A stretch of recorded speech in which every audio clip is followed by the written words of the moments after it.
Good morning, folks. Good morning. I am your host, Mr.A, and thank you for tuning to the Double RT Boxing Show, the Ready Talk Boxing Show. This is a breakdown and prediction, volume 80. Very intrigued by this matchup, very much so. You got Errol Spence Jr. making his mandatory defense against Carlos Ocampos. Or Ocampo, I always say Ocampos, but it's Ocampo. Now, the reason I am intrigued by this, well, let's get into the numbers real fast. Two undefeated fighters, too young. Box strikes don't really got much listed on Carlos, but he looks young. So I'm taking a guess he's around the same age, if not a little younger than Errol Spence. 22-0, orthodox fighter with 13 knockouts. Now he's coming in, winning off his fresh dominant defeat against Dario Freeman. Took him out dominant in fashion. And you got Errol Spence, who's 23-0 for 20 knockouts. So you got a southpaw and an orthodox. Now, they're each going to have a nice left hand, right hand, straight down the middle for each other. And they each depend on it well. Now, what I'm interested in for this fight is for the two factors. Errol Spence is getting I think Errol Spence is expected to run through Carlos. And I want to see how is he going to treat this. Is he going to treat it like a regular fight and kind of, just take the victory when it comes? Or is he himself going to go out there and try and make a statement? Like, I'm going to run through you, bro. Nothing against you, but no one really knows who you are. I have a lot of expectations and the truth. So is he going to live up to that? Is he going to blitz through Carlos? Or is Carlos going to, shock? Well, first of all, he shocked the world into an upset. Now, watching I watched about 4 Carlos fights. He's always been the more talented, the ace side at his fights. He's been a very calm, confident, borderline, cocky fighter in the ring. He walks people. He does a little shoulder bounce on people. He goes in and out. He's always been very cocky against his opponents because he knew he was the far more talented fighter. So he was able to take his time, pick him apart with the 1-2s, devastating body hooks, walk him down, be on the outside, drop his hands on him. So I want to see, and this being the biggest stage of Ocampo's career, does he still maintain that same mind state? Or does he take a step back? Would the stage be too big for him? I'm very intrigued to see how Carlos carries himself in this fight, because I do believe Spence is going for man down. I think Spence is going to try and go out there and make a statement on this guy. Now, like I said, we're going to break it down into the ring.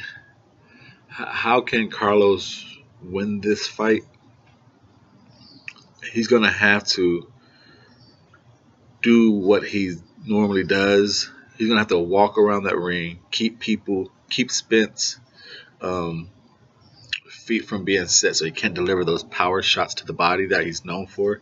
Whether Carlos is doing his shoulder bouncing, he's going to have to use the whole ring, have a devastating pump the jab, triple the jab, double the jab, feint the jab.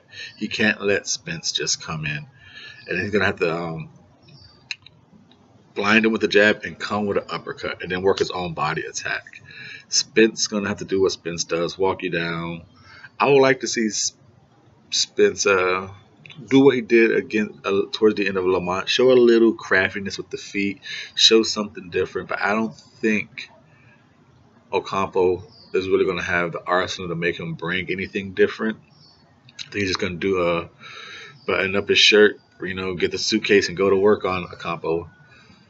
Now, like I say, leg-wise, from what I've seen, Spence has very good feet placement for shots, but I like the way Ocampo uses the ring. So, just from my point of view, I like Ocampo's legs in this fight.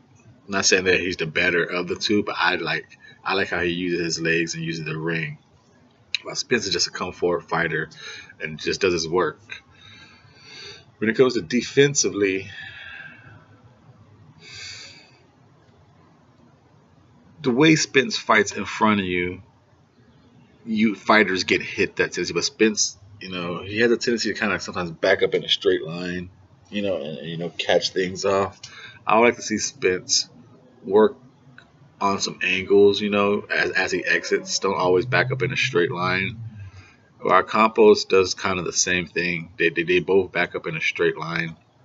But I'm going to give the defense to Spence. I think he catches and shoots better.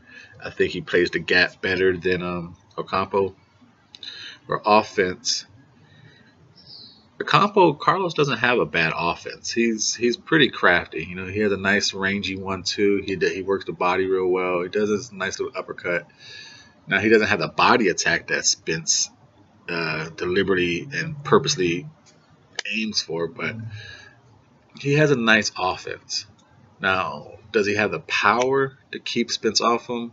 We're going to have to see, because I don't think he does, but I think he has a nice weaponry to cause some problems.